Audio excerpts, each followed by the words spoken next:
वंदे गो मातरम। भाई राजीव दीक्षित अमर रहे, जय बाबा जय रामदास। आप सब परिचित हैं। 3 वर्ष के लंबे संघर्ष के बाद आज पुनः वो दिन आया है कि गुरुकुल दोबारा से प्रारंभ हो रहा है। भारतीय नववर्ष यानी कि रविवार को सुप्रभारंभ है नए वर्ष का रविवार को, और गुरुकुल भी दोबारा से प्रारंभ किया है। और गुरुकुल का नाम अब हमने बदल के राजीव दीक्षित प्रकृति कुलम रख दिया है।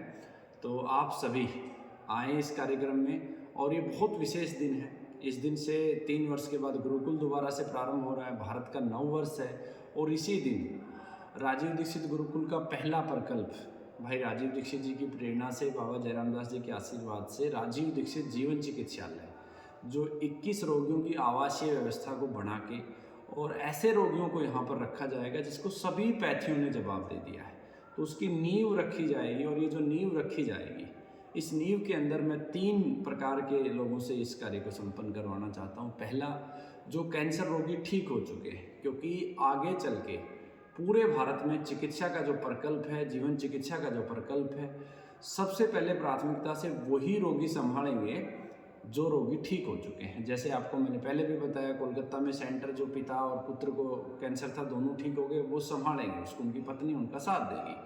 इसी प्रकार से अगला प्रकल्प जयपुर में भी आने वाला है, बहुत जल्द उसके लिए सूचित करूँगा मैं।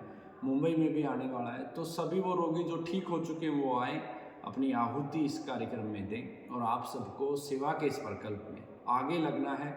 जो आप स्वयं ठीक हुए हो, आपको दूसरों को भी ठीक करना है, आपको सीखना है इस विद्या को। लगभग आप सीख चुके हैं, लेकिन और गहराई से सीखना है, क्योंकि रोगी ही रोगी का दर्द समझ सकता है। इसलिए हमें एक ऐसी चिकित्सा की व्यवस्था इस राष्ट्र को देनी है जिसमें मात्र 1 रुपये में व्यक्ति सीख सके, और सबसे पहले वो व्यक्ति सीखे जो गंभीर बीमारी से जूझ रहा है, अपनी बीमारी को ठीक करे और फिर अन्य को ठीक करे। तो पहली प्राथमिकता से सभी रोगी आए जो ठीक हो चुके हैं। दूसरे, इतने ही समानांतर प्राथमिकता से वो रोगी जो अभी ठीक नहीं हुए, जिनका उपचार चल रहा है, उनके माध्यम से।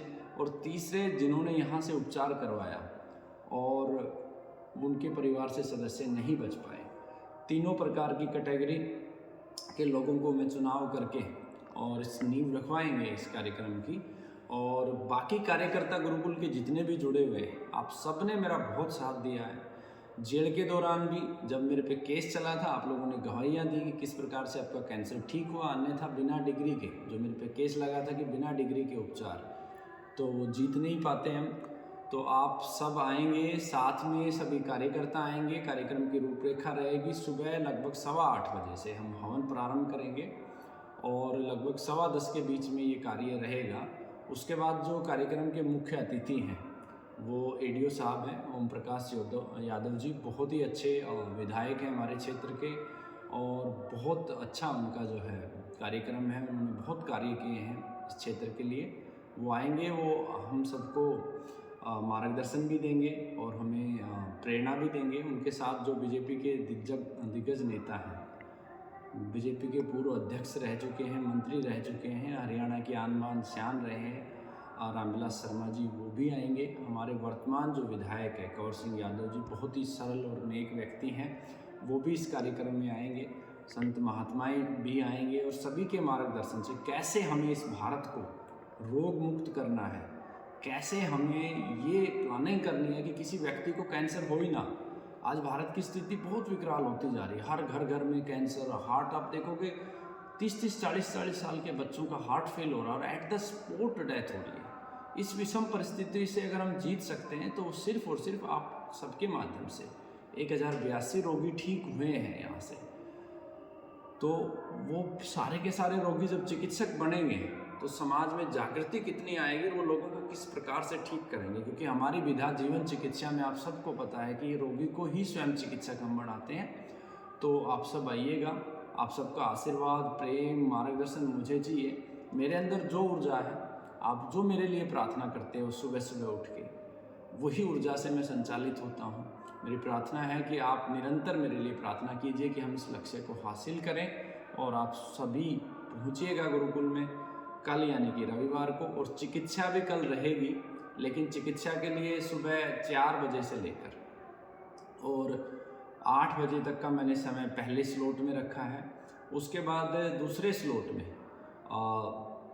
हवन प्रारंभ होने के बाद जो कार्यक्रम चलेगा लगभग 2.25 घंटे का मैंने टाइम लिया है। उस 2.25 घंटे में चिकित्सा नहीं होगी, लेकिन जो मेरी टीम है वो आपकी इनिशियल डिटेल बनाना, आपका बैकअप बनाना, आपकी जो है रिपोर्ट्स को चेक करना, वो सारा कार्य चलेगा। और कार्यक्रम समाप्त होने के बाद यानी 11:15 मैं टारगेट लेके चल रहा हूँ, लेकिन हो सकता है थोड़ा विलम्ब हो जाए। उसके बाद पुनः चिकित्सा होगी और मेरा प्रयास रहेगा आप सबको 4 बजे यहाँ से मैं फ्री कर दूँ। और जिन लोगों की ट्रेनें हैं बहुत ज़्यादा विशेष हैं, उनको मैं बीच में भी प्रयास करूँगा आप लोगों को औषधियाँ उपलब्ध करवाने के लिए। तो आप सब आइए। वंदे गौ मातरम। भाई राजीव दीक्षित अमर रहे। जय गौ माता, जय बाबा जय रामदास, जय नंदी महाराज, जय प्रकृति माँ।